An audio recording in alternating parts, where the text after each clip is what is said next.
Hey, what is up, mortals? Welcome to Season 2, Part 2 of What If Deku Was Trained by Stain. Now, with that out of the way, let's get into the story. Izuku ran through the burning city with the sparks of one for all bouncing off of him as Namu ran rampant, destroying everything. As the pros dealt with the current situation, he couldn't help but worry about something else. Midoriya couldn't help but think that there had to be a connection between the hero killer's last known location being there and the League of Villains' assault on the city. He couldn't ignore the possibility that they might be working together. If his fears of the hero killer being his former master were correct, though, then the attack might have been a way to force an association between the two. He didn't want to think about the other implications such circumstances would imply.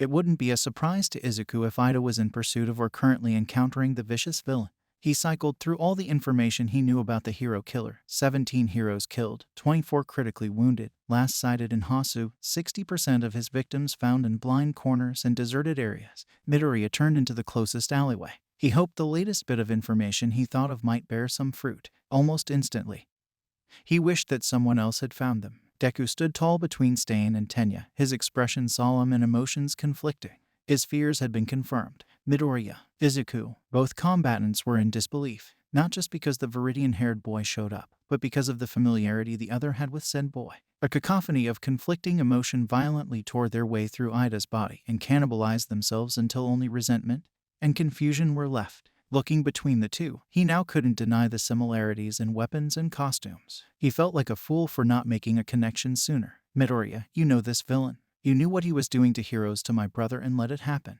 Was everything you told us a lie? With how well he knew Izuku, it didn't take Stain long to figure out what connection the two boys shared. They were obviously both from UA. The masked murderer didn't give Izuku any time to respond to the fallen hero in training. In one swift movement, Stain unsheathed a hidden knife and sent it flying into Ida's face. Deku acted on impulse. With one for all still enveloping him, he grabbed a small knife from one of his pouches and sent it sailing. The two blades clanked against each other and sailed off course. Deku adjusted his stance so that he entirely blocked Ida from the view of Stain.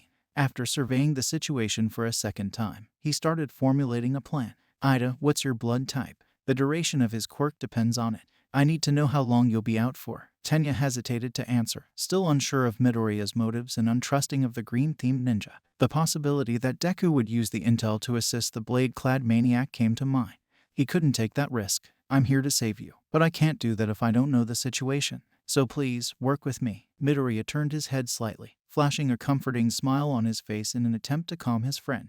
Time seemed to momentarily stop for the night-themed speedster in training. It wasn't even for a second, but it felt like hours passed as the storm inside Ida quelled, and light began shining through. A small, remorseful smile crept its way onto Ida's lips as he looked at his savior. Type A. As soon as Tenya murmured the words, he noticed Midoriya click something on his phone. Before Midoriya could put his cell phone back, Stain charged forward, and the former student and teacher's blades clash. Izuku's phone crashed to the ground, and he inadvertently stomped on it while trying not to fall from the immense force Stain was pushing on him. If it hadn't been broken from the fall, the small device was assuredly broken now that it was in pieces. Deku just hoped his message sent in time. Stain propelled himself off Deku, using their clashing blades as a makeshift springboard. After some assaulting, he stuck the landing a fair distance away from his young adversary. Deku didn't have the luxury of time on his side. Right now, he'd just have to push down his conflicting emotions and pray that someone would find them. Deciding to assume the worst. For now, he prepared himself and stared down his former teacher.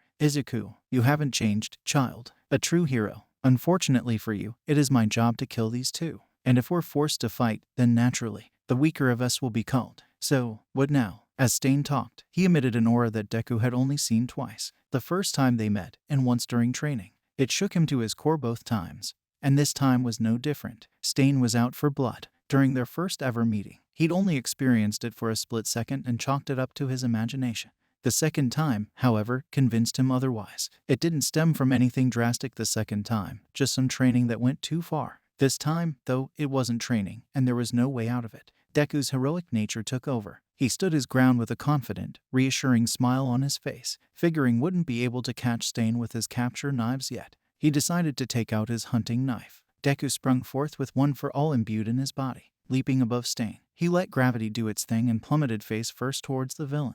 He fended off an onslaught of knives from directly below as he fell towards his target. When the hero in training got close enough, Stain sent an arcing slash at the boy. Deku brought both blades in front of him to meet his former master's sword. As they clashed, Deku twisted his body and, in a similar fashion to Stain, propelled himself and landed some distance behind the Crimson Crusader. Both ideology-driven fighters flung their metallic projectiles at each other before charging headfirst to meet with another clash of their swords. Before we get back into the story, I would like to say that we've got a second channel called Anime Deep Dive. Anime Deep Dive goes over the hard facts of the anime presented. Now, in case you guys didn't know, we have a third channel called Anime Theory. Anime Theory mainly focuses on a large variety of mind-boggling anime theories. If you are interested in content like this, please go check the description below or click the eye icon in the top right corner. Now, with that out of the way, let's get back into the story. Stain, you don't have to keep doing this. Turn yourself in, and I'm sure something can be worked out. Their blades parted as the two began going clash for clash. It looked as though they were fighting a mirror of one another. This world must be purged of fakes, Izuku. This plague-killing society must be eradicated. Deku feinted a slash with his hunting knife, folding his arm in at the last second and sending a spinning sidekick into Stain's stomach. Stain was sent rocketing back again. There's other ways to do this. Ways where making a mistake like tonight won't lead to irreversible consequences. Stain's eyes narrowed, and his grin fell to a scowl listening to his former apprentice. What are you getting at, child? Adjusting his stance, Deku put his knife away and readied himself in case he needed to use one of his capture weapons. I've met good people at UA. Real heroes that want to help people. They have other reasons for perusing the hero career, but above all, they want to save people. Seeing no reason to dignify his failed apprentice's remark, Stain licked his blade. He was able to draw some blood without notice and saw no reason to keep holding back against his adversary. Even with Deku having O-type blood, it would be enough time to remove the cancer infecting his young apprentice. Mostly ignoring the young man's pleas, the paralyzed armor-clad lad. However, said lad listened intently to his friend's passionate speech. You're right. He hasn't been acting like a hero lately. Revenge has been blinding him.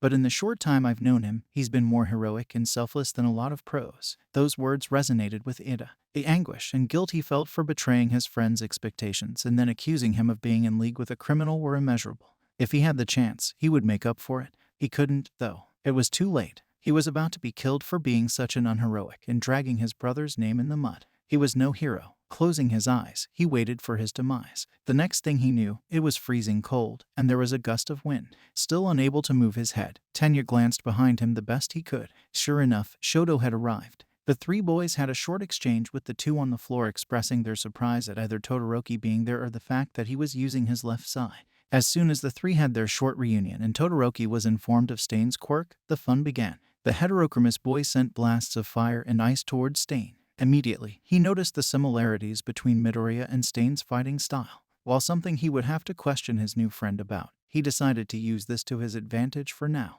Almost as soon as they started fighting, a dance similar to the one he and Izuku had during the sports festival began. Stain would pressure Shoto with a mixture of throwing knives and rushing forth. Todoroki would respond with a thick wall of ice. In turn, Stain either slashed through or jumped over the newly formed obstacle. This was followed by Shoto blasting fire or the masked cretin. The process continued a few times with some variation. Taking care of the villain's projectiles proved to be no problem. It was his sword that proved to be trouble. Ever so slowly, Todoroki was losing ground. Deku knew that as even as things seemed for the moment, Shoto was on the losing end of the battle and needed help. Struggling to help his ally to do anything, Deku began straining himself to move. His hand twitched. The upper hand Stain had was becoming more apparent as the fight dragged on.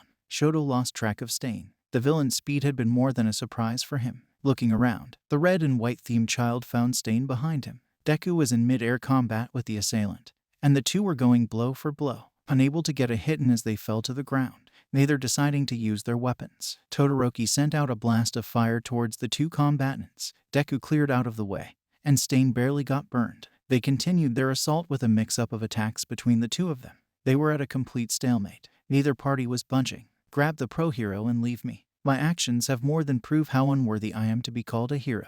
Ada's voice was weak, and Todoroki almost missed what the young man said. He didn't like what he was hearing from his classmate. Not one bit. If you don't like the type of hero you're becoming now, then figure out who you want to become and never let go of that. The uncharacteristically animated words that Shoto spoke resonated with Tenya. Thinking about it again, him asking them to leave was the coward's way out. Letting himself get killed would only be him running from his mistakes, not fixing them. He wanted to be like his brother, a kind hero who took charge and worked well with others for the greater good. Feeling reinvigorated, and as though he had a new purpose in life, the new Ingenuum fought off his paralysis and stood with a new look in his eyes. Just after he got up, The blaring sounds and lights of police cars were heard along with the voices of some pros. Using this as a much-needed distraction, Stain left while everyone's attention was turned away from him. The only thing left behind was his cell phone.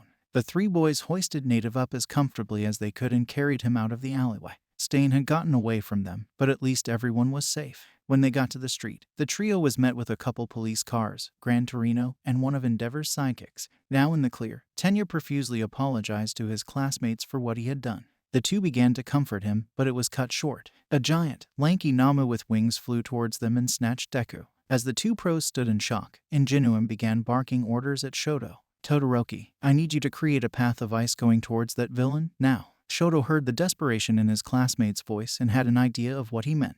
With a quick nod, he complied. Stain waited nearby for the heroes to leave. He wanted to stay close to Izuku for now and see if he was still worthy of the title True Hero. As he watched, a monster akin to the ones the dreaded League of Villains used swooped down fast. None of the heroes reacted, though. They stayed still. Stain got up to move and save the boy himself, but before he could, he saw something that took him by surprise. The blue-haired boy that had previously been fueled by revenge seemed to be ordering the other child to do something.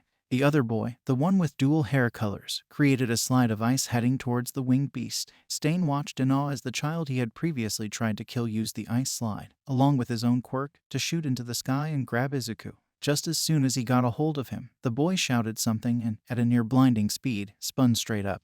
An axe kicked the creature into the ground while taking the brunt of the fall for Izuku. He stared in awe of what happened. Maybe his apprentice had been right in his ramblings. Maybe Stain was oversimplifying things. He walked away from the scene to contemplate his ideology and what he had been doing. After some time in the hospital and a grueling amount of questioning, the three boys were released. During some free time, Midoriya informed Uraraka of the situation. They wouldn't end up getting public recognition for what happened, but that was fine with them. Izuku ended up getting asked to stay back for more questions while the others were released. Thank you all for watching the video to the end. Now there are a few more things that I'd like to go over before the video ends. On behalf of We the Celestials, I'd like to thank the writer of this video and editors for this video. Their details will be in the description. If you're a voice actor, editor, or writer, or you're interested in becoming one of those, go to the Discord that is in the description of this video and hit up the head of one of those areas. We're always looking for members to join us. That's it from us for today's video. So thank you all for watching, and don't forget to hit that subscribe button if you're interested and hit that like button if you liked the video. Until next time, peace out mortals, have a fantastic day.